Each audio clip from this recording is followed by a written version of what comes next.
I haven't seen these things. I haven't seen one in quite some time. So I'm wondering if they've just kind of faded away and are not really being used anymore. But you used to, like in McDonald's or maybe a convenience store, you used to see these fundraising kind of wishing wells. You know what I'm talking about? We got a picture of one right here where you put the coins in and it spins around the thing, goes around and around. And if you get multiple coins going, especially if you're a kid, you're watching, you're seeing them go around and racing to see which one's going to drop first, right? And so, they're entertaining, they're fun. It's a fun way to, get people to donate, all that kind of stuff. Well, when I was in college, my roommate and I were going, I think it was right after Thanksgiving break or spring break, one of the two. But there was a friend of ours that was flying back to school, and we were going to pick him up from the airport. And so we get to the airport and find out the flight's been delayed. It's coming in an hour later or something like that. So we're just trying to kill some time. So we go to the closest McDonald's because that's what we could afford to do. And we go in there and, we get our order and we got some change. And they have one of these wishing wells. And so we were like, man, you got the two kind of the spouts that you put the coins in, right? They're facing opposite directions. So we're like, here's what we're going to do. We each took a quarter, and we're like, you take a quarter, and we're going to drop them at the same time. We're going to count it off, we're going to drop it, and we're going to see how close they can come and not actually hit each other. And they'll just keep doing that over and over. And I think it was his idea first, and I was like, this is one of the greatest ideas I've ever heard in my life. And I don't know why we got so excited about it. But we were like, man, this is going to be awesome. And so we even counted off like, okay, 1, 2, and then, wait, are we going on 3 or 1, 2, 3, then go? What are we doing? And we had to kind of, work that whole thing out and make sure that we weren't pushing it down or we wanted it to be exactly the same. And so we get all right, and we are hyped. I'm like in position with my coin and everything. I'm ready. And we counted off and we dropped the coins and they spin toward each other and they hit each other and slide straight down. And it was just that moment of silence. Just such disappointment. We had hyped up in our minds, this is going to be one of the greatest things that anybody has ever seen. And we're going to be two of the only people that have witnessed it because it's just us two here doing this with this wishing well. We're going to tell everybody just how close those coins came. And bang, that's it. So disappointing, right? We have disappointments like that. Something that we make it, now I'm sure most of you have not had that kind of disappointment where you drop coins in, they hit each other and drop down the wishing well. But we've had our share of disappointments around different things in life. Things that we conjure up in our mind, this is going to be fantastic, this is going to go great, this is going to be amazing. And then it just doesn't end up that way. And sometimes okay, it didn't quite meet my expectations. And sometimes whatever our expectations were, that thing that ends up happening is almost a colossal failure or just doesn't come anywhere near what we had conjured in our mind that it was going to be. And it happens to us a lot in life, and it happens to us personally. When I have a vision of what this job is going to be like, and then it's not.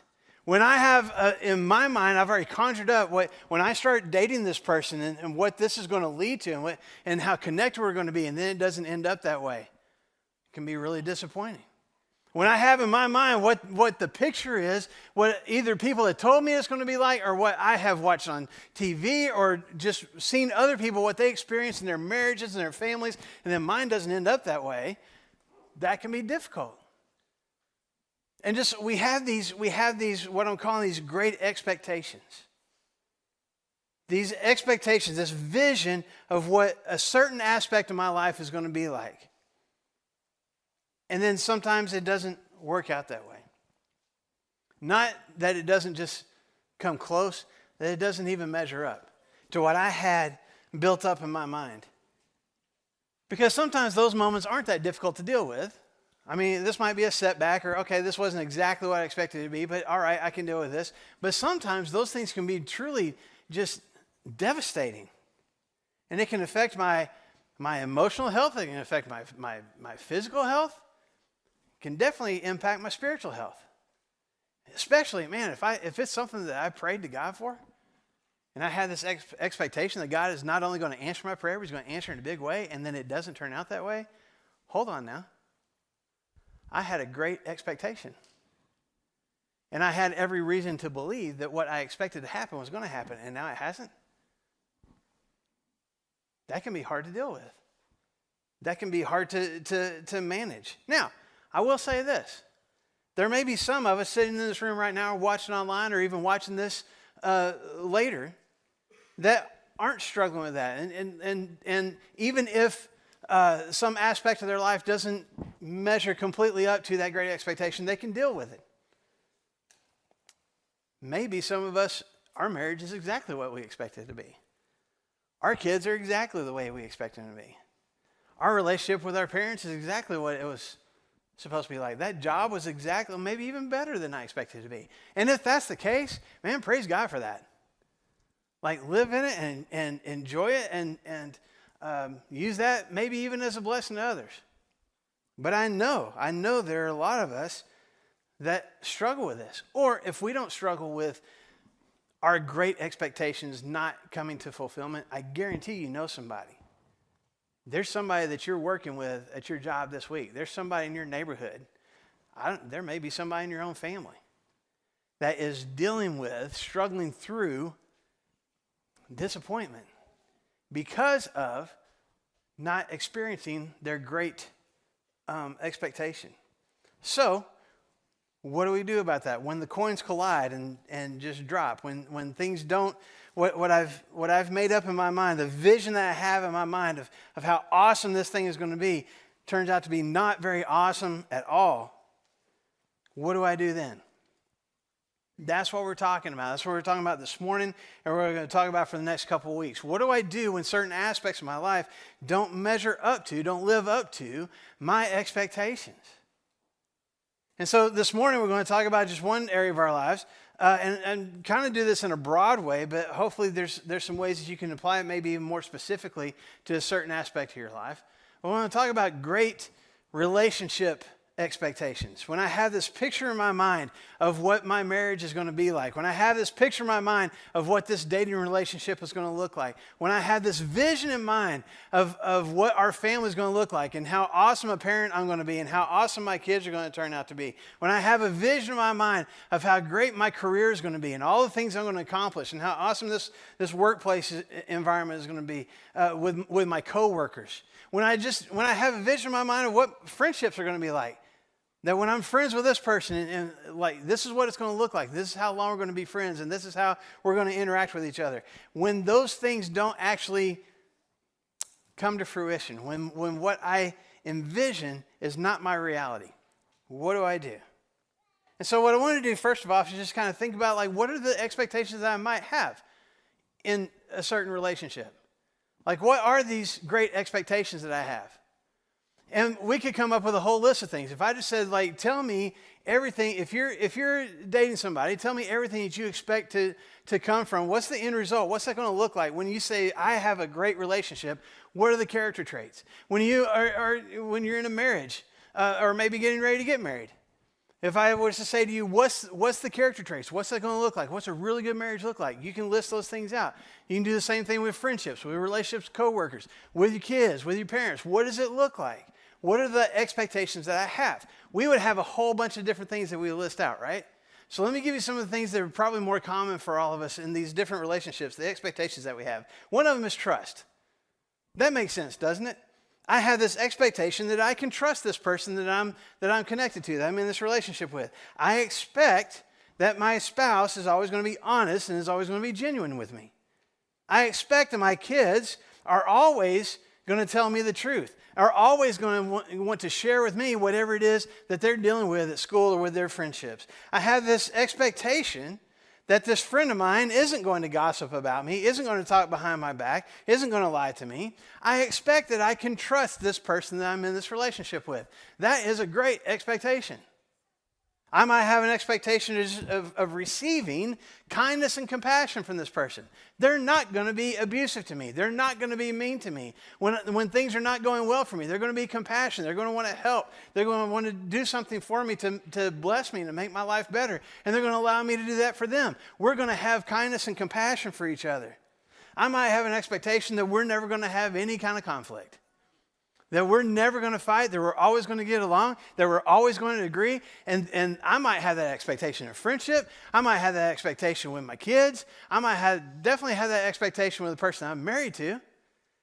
And just like we're never going to fight. If there's ever even the hint of disagreement, we're going to calmly talk through those things. And we're going to come to the most rational solution. And it's going to be wonderful. That's our expectation. And we'll just think, we're never going to fight. I'm never going to fight with my coworkers. I'm never going to fight with this person that I'm dating. And even logically, we think to ourselves, there's no way that can actually happen. Still, in our minds, in our hearts, that's our expectation. And when conflict comes, now we struggle with what to do with it. So even as far-fetched as it might seem sometimes that we're always going to be conflict-free, that's, for some of us, that's our expectation. I might expect just time with this person. They're always going to want to spend time with me. I'm always going to want to spend time with them. We're always going to devote as much time as we can to each other. Yes, we have other responsibilities. There's jobs, there's deadlines, there's projects, there's activities, there's other things to do and other people to hang out with. But this person that I'm in this relationship with, that I'm married to, that I'm dating, that I'm friends with, whenever I need them, they're going to be there for me. Whenever they need me, I'm going to be there for them. We are always going to have time for each other. We're always going to carve out time for each other. It's going to be a priority for both of us. And I expect that to happen. And jobs and binge watching TV shows and ball games and trips, all those things are important, but not as important as me and spending time with me. That's my expectation. I might have an expectation of just having no problems whatsoever. And this is similar to the no conflict, but not only will we not have conflict, we just won't have any problems. We're always going to get along and not have conflict, but in my marriage, we're never going to have financial issues. In my relationship with my parents, they're always going to treat me with respect, and we're never going to argue. My kids are always going to obey everything I say and recognize that I love them and I know that they love me, and we're just going to never have any issues. There's never going to be health problems. There's never going to be something that comes up, some kind of stress or some kind of anxiety that puts pressure on this friendship, this relationship that I'm in with this person that I'm friends with. We're just going to be problem-free. And again, as you're sitting there hearing me say those words, I know most of you are going, well, that's just dumb. Like we live in a world with problems in it. I agree. But sometimes in our minds and in our hearts, that's the expectation. That at least with this person that I'm in this relationship with, this friendship or this marriage or this dating relationship or this family dynamic, we aren't going to have any problems. They might in some other aspect of their lives, but not us. And that's just some of the common expectations that we have, some of the common preconceived ideas that I might have about my marriage or about my family or about this friendship. I had this perfect picture. I mean, if you just take a snapshot, the things the dozens of poses that we work through on our cameras to get to the one that we put on Instagram, that becomes the expectation in my own mind of what this relationship is going to be like. I'm convinced that there aren't going to be problems, that we're going to have time for each other, that we're going to make each other a priority, and all those, and we're going to have trust and all those different things. But then the perfect picture starts to crack. It starts to fade. It starts to fall apart. My spouse or the person that I'm dating ends up cheating on me. My kids lie to me. My friend talks about me behind my back. My parents don't spend any time with me. My spouse always has something else to do. My friends make plans without including me. My spouse, this person I'm dating, is abusive. They're physically abusive. They're emotionally abusive. My kids are consistently disrespectful. Or I get to a point where it seems like there's nothing but conflict in this particular relationship that I had great expectations for. And whatever it is, whichever relationship it is, if I had this vision in mind of how awesome it's going to be, that great expectation sometimes becomes a not so great reality. And not only now am I struggling with the hurt of whatever the issue is, whether it is trust or lack of time or conflict, whatever the issue is, I'm struggling through that. Now I'm also struggling with the fact that this relationship isn't measuring up to what I had conjured up in my mind that it was going to be. So now I'm carrying two burdens, the problem itself and how this relationship doesn't measure up. So what do I do? At least, where do I start? Can things even get better? Do I just have to walk away from this relationship? Well, if my vision for my marriage or my family or this friendship is not becoming the reality, there are some things that I can do. And I want to talk about that very quickly this morning. There's at least some ways to get the ball rolling. There's some places that I can start to make this relationship better and maybe start moving towards the vision that I had originally of what this relationship could be like. So here we go. I'm going to try and move through this fast. First thing I got to do, I got to recognize the reality of imperfection. I have to acknowledge, I have to recognize that no matter what the perfect marriage, what that looks like in my mind, no matter what the perfect family dynamic is, however I define the perfect friendship, no matter what that looks like in my mind, the reality is that no relationship is perfect. And there's some of us that either our parents or our grandparents or there's maybe somebody at church we know, and we look at those people and we say to ourselves, that's the perfect marriage. I mean, that's perfection. There's no flaws. There's nothing wrong with that relationship. And the problem is, we don't see all of that relationship. We see one little piece of it. We can look at a couple of people and maybe they're posting stuff on social media, or maybe we see it with our own eyes, in real life, and we see, man, what a close friendship. That's what true friendship looks like. That's just the perfect relationship. And we don't see all the different flaws and all the different imperfections and all the conflicts that they've had to work through and all the problems that they've had. When you recognize that our relationships are imperfect, that no relationship is completely perfect, that every relationship has some level of flaws and imperfections to it. Solomon, one of the wisest men that ever lived, said in the book of Ecclesiastes, chapter 7 and verse 20, "Indeed, there is no one on earth who is righteous, no one who does what is right and never sins." What's he saying? We all fall short. We all make mistakes. We all have imperfections. Not one of us as an individual is completely flawless.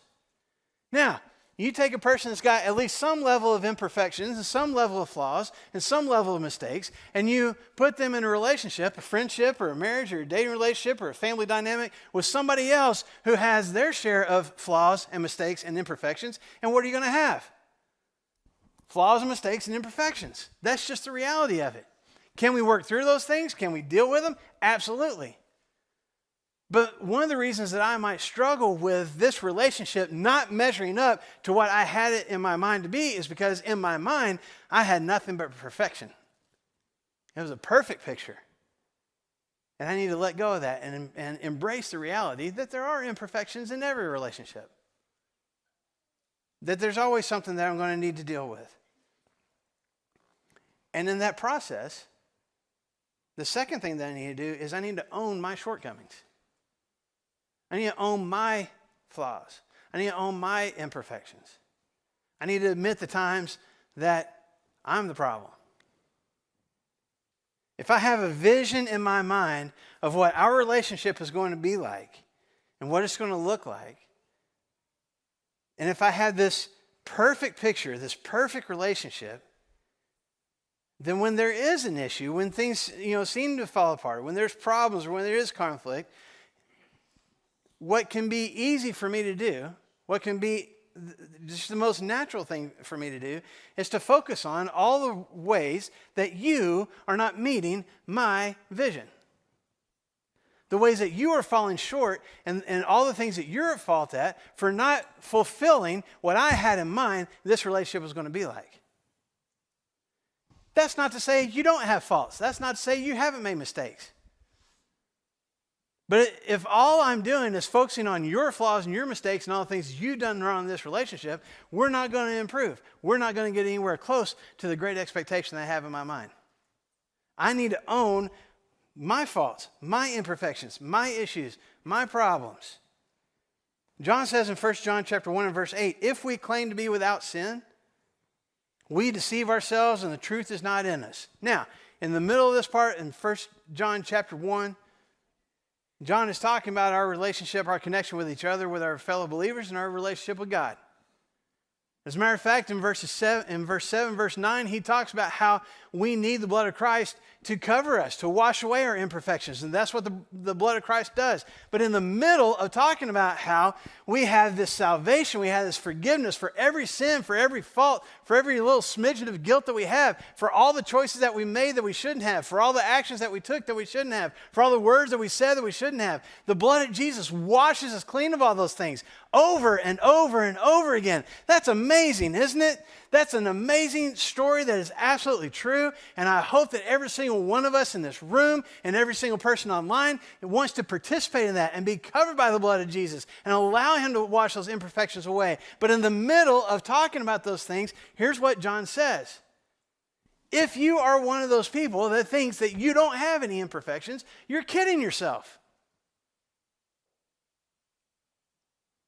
You're deceiving yourself. And if I'm in a relationship, I think the principle applies to our relationships as well. If I'm in a marriage relationship, if I'm in a friendship and I think that, man, I've got it all together and they're the ones that's the problem, they might have some problems. But I need to be willing to take a look at myself. I need to look in the mirror. What am I contributing to the problem? I need to own that. I need to acknowledge that with that person. I need to be honest about that with myself as well. And then I need to communicate. How do we get past when our vision is not meeting our reality? We communicate. I need to communicate what my expectations are. I need to communicate about why I feel like the reality of our relationship is not matching my vision for it. And I want you to notice I didn't say just to talk about it. I need to communicate about it. There's a little bit of a difference. Because sometimes when I talk with my spouse, when I talk with the person that I'm dating, when I'm talking with my kids, when I'm talking with my parents, when I'm talking with this friend about something, that needs to be improved, something that's not fitting my expectation, I run the risk, first of all, of talking at them. And let me tell you everything that's wrong in our relationship, and maybe even going so far as to let me tell you why everything that you're doing is wrong in our relationship. And I'm talking at that person. I'm not communicating with them. I'm just talking at them. Or I might be the only one doing the talking. And I'm just going to rattle off everything that I see wrong with this relationship and everything that you should be doing to fix it. And I'm not even giving you the opportunity to respond. Or if I do allow you the opportunity to respond, I've already made up in my mind, I've already decided in my mind what's real and what's true. And so I'm just tuning you out. And I'll either stare at the floor or I'll blank stare at you until you're done talking about whatever it is you're talking about, because I'm the one that's right. Or I make the mistake of listening. I'm listening to you, but I'm not really listening. I'm making eye contact, but honestly, in my mind, I'm already thinking about what I'm going to say next. And you can talk all you want, but I'm already coming up with my answers and my responses. I'm not really actually listening to you. And this is why I say we got to communicate about it. I need to be honest and share what's on my heart, what's on my mind. I need to be willing to be genuine and sincere about that with you, but I also need to give you the space to do that as well. We need to talk through this. I need to communicate with you what my expectations were. You might not even know.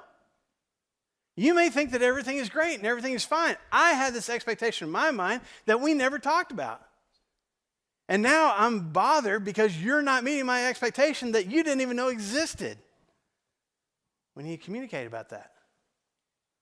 I need to communicate with you why this is a struggle for me, why I feel like we need to be doing something different. I need to listen to you, let you share your feelings. I need to avoid insults. I need to avoid bringing other matters into this conversation that have nothing to do with this conversation. I need to communicate. I need to share and allow you to share with me. Going back to Solomon again, he said in Proverbs chapter 12, verse 18, there's one whose foolish words cut like a sword. There's a person who will do the talking and will make things worse, is what he gets at there. but the tongue of the wise brings healing. There's one who's, I'm going to read again. There's one whose foolish words cut like a sword, but the tongue of the wise brings healing. So my question to you, my question to myself this morning, which one of those statements kind of describes my communication process, especially with the person in this particular relationship? Would my words be more defined like those that cut like a sword or those that bring healing? Because if all I'm doing is trying to win the argument, if all I'm doing is verbalizing all the faults that I see in you, that's just making deeper and deeper cuts into this relationship. What can I do? What can I say? And what can I allow you to say that brings healing? Another thing I can do when this expectation is not the reality, if necessary, I can get some help. I don't need to convince myself that I have to have all the answers. I don't need to convince myself that I have to fix this by myself, or just the two of us. We gotta do this together without getting any kind of advice, any kind of help from somebody else. Years ago, before we had kids, Christy and I moved into our first house together, and it didn't have a fence, and we had a dog that needed a fence. And so we took our dog down to Christy's parents for the summer, because we moved into this house right at the end of the school year, beginning of the summer, and we took our dog down there, and our dog was tearing up my father-in-law's yard. And so he quickly said, "Let me help you build a fence." And the thing was, there's all sorts, especially now, you can get on YouTube and find out all the different ways. You can go to, Lowe's and Home Depot. They teach classes on fence building, I'm sure. I didn't know anything about building fences. I had no idea how to build one. My father-in-law did. He had done this more than once. So he drove up to our house with all the lumber, with all the tools, and I got a lot of help in building that fence. Matter of fact, he did most of the work, but he would do things every once in a while, allow me to hit a nail every once in a while or something like that. But I needed help. Because the thing is, I recognize we need a fence. We got to fence our dog in. We need a fence. But if I'm going to go out there and start hammering boards together and try to make a fence out of it, it's not going to work. And I might even make it look really good from the outside, but that thing is going to fall apart within a day or two, if not sooner. What did I need? I needed somebody's help. I needed somebody who had experience and who knew what it took to build a fence to come and help me build a fence. Make sense? Same thing applies to my relationships. If I'm struggling in this friendship, if I'm struggling in this dating relationship that I'm in, if I'm struggling with my connections with a certain coworker, with my whole team, if I'm struggling in my marriage, if the family dynamic is just seemingly falling apart, there are things that I can do. We've already started talking about some of those things, to work through some of that stuff, to communicate and to work on it, and to take ownership of where I'm falling short, all those different things. But sometimes I can get some outside help, and that's a good thing. To find somebody who has gone through those struggles before and can say, well, here's what worked for us, and here's how you can work on that. To go, find some books. There's resources that we have that we can share with you. There are online resources. There's counselors that can help. There's even people that you can make connections with in this church family, or maybe in your own family or workplace, that you can build relationships with and go, I need you to mentor me in how to do this better, how to improve this relationship. You seem to have more answers than I do. Please help me get some of those answers myself. And the problem is not the right word. The challenge is, that takes some humility. That takes some vulnerability. That takes a willingness on my part to tell somebody else, I don't have all the answers. And I am struggling to do this on my own. And for some of us, the reason we don't get any help is because our pride gets in the way. My willingness to say to you, can you help me? Can you help us build a better connection, better relationship? Can be one of the things that helps to improve it the most. Spending time with someone who has the tools in their tool belt that I don't. That's going to help. That's going to get us closer to making my reality match my vision? And then, I had a scripture to go with that too. Because Solomon says in Proverbs chapter 19, verse 20, get all the advice and instruction you can so you'll be wise the rest of your life. Get it all. Soak it up. Get as much help as you can if necessary. And then lastly, I need to model my expectation. I need to model it. What is it that I'm expecting from my spouse? Whatever that is. If I list it out, this is what I want my spouse to be like. Fine. You got an expectation. Great. Here's the question. Are you doing any of those things yourself? Are you doing any of those things for them? Here's what I want from my kids. Here's how I want my kids to treat me. Awesome. Are you doing any of those things for them? My parents need to treat me this way. My parents should do this for me. Fantastic. Are you doing any of those things for them? I want my friend to treat me with trust and respect and kindness and compassion and all those different things. Hope that happens. What are you doing any of those things for them? Can they trust you? Do you treat them with kindness and compassion? What are your words like? I need to model for this person that I'm in this relationship with what I expect from them. Can this person trust me? Am I going to gossip about them? How much time am I going to devote to them and not just expect them to devote time to me? It's the same principle that Jesus talks about in Luke chapter 6, a verse that's very familiar to many of us. Luke chapter 6 and verse 31. Do to others what you would have them do to you. Do to others what you would have them do to you. What expectations do I have about this relationship, about this friendship, about my marriage, about our family? Whatever those expectations are, I don't need to just sit there and go, well, you better get it right. You better do all those things that I want you to do and not do any of those things myself. That's not a healthy relationship. That's not who God calls us to be. Jesus specifically says, whatever you want to receive from other people, do that for them. However you want people to treat you, treat them that way. What do my words, what do my actions, what does my attitude demonstrate to this person that I'm expecting positive things from? This is how we get started. This is how my reality starts to move closer to the vision that I have, the great expectation I have in my mind of what this relationship could look like. That I recognize that we're going to be imperfect. And I'm willing to own my own shortcomings in that. I communicate about those things. I get help if I need to. And I model what it is. I model for you and to you what it is I'm expecting from you.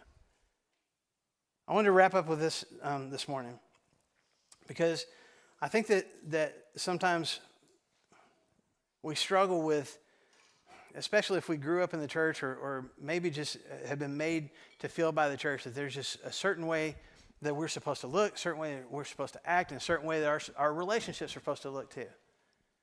And if for whatever reason we're not measuring up to what we've put in our mind that we think God and the church expects of us, and if our relationship isn't measuring up to what we've been told or what we think we've been told in Bible classes and sermons about what a great relationship, a great marriage, a great dating relationship, a great family looks like, then there must be just something colossally wrong with us. And we don't measure up, and this marriage doesn't look good, and our family is nothing close to what it should be, and this friendship is just going to fall apart, and we kind of give into it almost. Like, well, I'm not measuring up to what everybody else expects. I'm not measuring up to maybe what I think Scripture's calling me to, and so I just forget it. It's going to be a failure. Maybe we have even failed. Maybe the marriage did fall apart. Maybe there was a really significant conflict in that friendship that drove us apart from each other. Maybe there is this really harsh dynamic within our family. Maybe that is the reality. And so again, we almost convince ourselves we're beyond hope. So I want to give us a little bit of hope this morning. Because I do think that our reality can at least get close to our expectations. I do think that our relationships can be what God would hope for them to be. There's this, it's more art than practical use. But there's this process that started in Japan and has become more common in several of different Asian and Pacific countries. But the Japanese call it kintsugi. And maybe you've heard of this. But it's where you take a pot or some type of ceramic thing that's either got a crack in it or maybe it's even been broken into several pieces. And you look at that broken piece of pottery or that cracked plate, that cracked bowl, that whatever it is. And you think, well, now it's just cracked, it's ugly, it's falling apart, there's no use for it anymore. And they go through this process, it's called kintsugi, where they take gold powder and or platinum or silver, and they fill in all the cracks with this gold or this silver, this platinum, and then they put this finish on it that holds it all in place. And this ends up being the finished product. And so you can kind of tell it's not perfect. There's some imperfections. There's obviously some cracks there. There's some things, at some point, this thing got broken or it fell apart. But it's still something beautiful. It's still something precious. It's still something that's even usable. It's functional. And so as we wrap up this morning, we're going to stand up together in just a second. We're going to sing a song together. And as I talk about relationships and as I talk about our expectations of those relationships, I know there's some people sitting here this morning that there's probably at least one relationship that you can think of in your own mind. You're thinking, man, I thought that was going to be better than what it actually is. And as you have sat and thought about that, you might think about all the ways that other person has not measured up, but then you start thinking about, man, there's all these different ways that I haven't measured up. Can anything really be done with this? I've got my flaws, I've got my imperfections, I've brought those into this relationship, and now we together have flaws and imperfections, and we're broken. Is there any hope? And I think that what artists can do with these broken pieces of pottery, God can do with our lives. God can do that with our marriages. God can do that with our families. And we might still see some cracks and some imperfections here and there. But we are held together.